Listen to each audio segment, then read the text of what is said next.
চলিছে চলিছে চলিবই এই দুই চলিছে চলিছে চলিবই এই সংগ্রাম চলিছে চলিছে চলিবই কত জিন্দাবাদ জিন্দাবাদ কত জিন্দাবাদ জিন্দাবাদ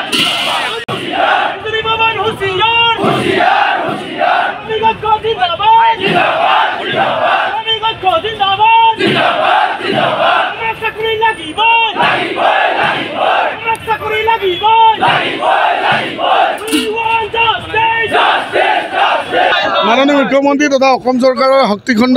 তথা বিভাগীয় কর্তৃপক্ষক আমি জানাই আইছোঁ কিন্তু এটা কথা কি বিভাগৰ আজি নগ্ন স্বৰূপ বিভাগৰ ভিতৰ চলাত আপোনালোকে সময়তো সবাই জানে লাইন গলে বনোৱা মানুহ আমি বিভাগৰ 80% কর্মচারী স্থায়ী পূরণ করে কাম করে থকা অস্থায়ী কর্মচারী কিন্তু আজি আমাক পেটে ভাতে মারি পিনে নতুন নিযুক্তি দিব ওলোৱাৰ যি আমি মেসেজ পাইছোঁ সেইটো আমি দুখ পাইছোঁ আমি শান্তিপ্ৰিয় মানুহ আমি গণতান্ত্ৰিক মানুহ আমি কাম কৰি খোৱা খাতি খোৱা মানুহ আমাক কাম কৰি খাবলৈ আমি আহ্বান জনাইছোঁ আমাক এটা সুযোগ কৰি দিয়ক আমাক 15 বছৰ 16 বছৰ কাম কৰাই মেলি আজি বিভিন্ন আইনৰ দোহাই আমাক পেটে ভাতে মাৰিবলৈ ষড়যন্ত্ৰ নকৰিব কাৰণ আজি আমি ইয়ালৈ ওলাই আহিছোঁ বাধ্য কৰাইছে আমাক আজি যিটো সময়ত চৰকাৰে 1 লাখ চাকৰি গণি গণি দিয়াৰ প্ৰতিশ্ৰুতি দি থকা সময়ত আমি কি আমিও শিক্ষিত নিবনুৱা অসমৰ ইমূৰৰ পৰা সিমূৰলৈ শক্তি বিভাগত কৰ্মৰত হৈ থকা আমাৰ অস্থায়ী কৰ্মচাৰীসকলৰ দুখ বেদনা বিষয়ে আমি ইমান চৰকাৰক অৱগত কৰিছোঁ তথা বিভাগক আমি ইমানবাৰ মেমৰেণ্ডাম দিছোঁ ইমানবাৰ আমি আলোচনাত বহিছোঁ তৎসত্ত্বেও আজিলৈকে আমাক এইখন বিভাগে এইখন চৰকাৰে আমাৰ ভৱিষ্যতৰ কথা আৰু আমাৰ সুৰক্ষাৰ কথা চিন্তা কৰা নাই গতিকে আমি কোনো ধৰণৰ আন্দোলনমুখী নহওঁ কিন্তু আমাক আন্দোলনমুখী কৰাবলৈ এইখন চৰকাৰে তথা এইখন আমাৰ বিভাগে আমাক বাধ্য কৰাই দিছে আমি আপোনালোকৰ জৰিয়তে এইটোৰে আমি হুকিয়াই দিব বিচাৰিছোঁ যে অনাগত দিনত আৰু আমাৰ এই আন্দোলন যদি তেওঁলোকে মানি নলয় তেতিয়াহ'লে অনাগত দিনবিলাকত ইয়াতকৈ আমি ডাঙৰ কাৰ্যসূচী ল'বলৈ আমি বাধ্য হ'ম। নমস্কাৰ মই অজয় ফুকন আৰু এইখিনিতে সমূহ এনি ভাৰত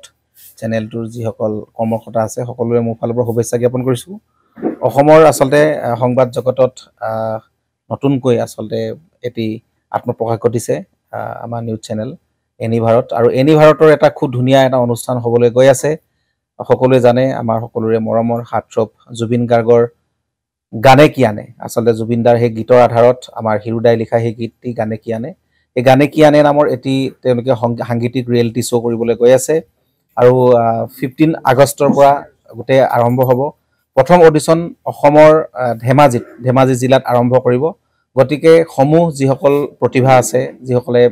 গান ভাল পায় যিসকলে তেওঁলোকৰ নিজৰ প্ৰতিভা আচলতে দেখুৱাব বিচাৰে এই ৰিয়েলিটি শ্ব'ত গানে কি আনে এই প্ৰতিযোগিতাত অংশগ্ৰহণ কৰক আৰু খুব ধুনীয়া আপোনালোকে সুবৰ্ণ সুযোগ লাভ কৰিব লগতে ইয়াতে পুৰস্কাৰ আছেই বিভিন্ন ধৰণৰ উপহাৰো আপোনালোকে লাভ কৰিব আৰু লগতে এগৰাকী